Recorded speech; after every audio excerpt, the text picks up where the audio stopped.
এনেকুৱা হেন গৰমত দেহা শীতল পৰি যোৱা এটা ব্যঞ্জন লৈ আহিছোঁ। ব্যঞ্জনটোৰ বাবে লাগিব আলু, টেঙামৰা আৰু মাছ লৈ লৈছোঁ। মাছখিনি আগতে ভাজি থোৱা আছিলে। এতিয়া গৰম কেৰাহীত তেল অকণমান দি পাঁচফোৰণ কেইটামান ফুটাই লৈছোঁ। পাঁচফোৰণকেইটা ফুটি যোৱাতে মই পিঁয়াজখিনিও দি দিলোঁ আৰু পিঁয়াজখিনি অকণমান ভাজ খোৱাত ইয়াতে মই আদা, নহৰু, জলকীয়া, জালুক পেষ্ট কৰি ৰখা সেইখিনিও দি দিলোঁ। কেঁচা গোন্ধটো যোৱালৈকে ভাজি হোৱাৰ পিছতে ইয়াতে জোখমতে নিমখ আৰু হালধি দিলোঁ। মোৰ যিহেতু মাছকেইপিচ আগতীয়াকৈ ভাজি ৰখা হৈছিল, সেইকাৰণে এই ৰেচিপিটো বনাবলৈ অতি সহজ হৈ পৰিলে।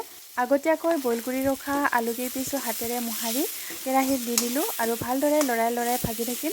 অকণমান ভাজ খোৱাৰ পিছত ইয়াতে পানী দি দিলোঁ।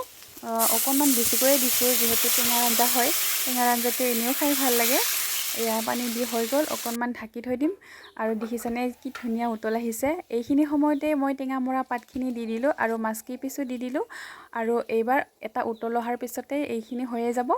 আপোনালোকে বাৰু টেঙামৰাৰ সৈতে মাছৰ আঞ্জা খাই পাইছেনে? আৰু যদি খাই পোৱা নাই এবাৰ বনাই খাই চাব, খুব সুস্বাদু আৰু হেল্ডি হয়।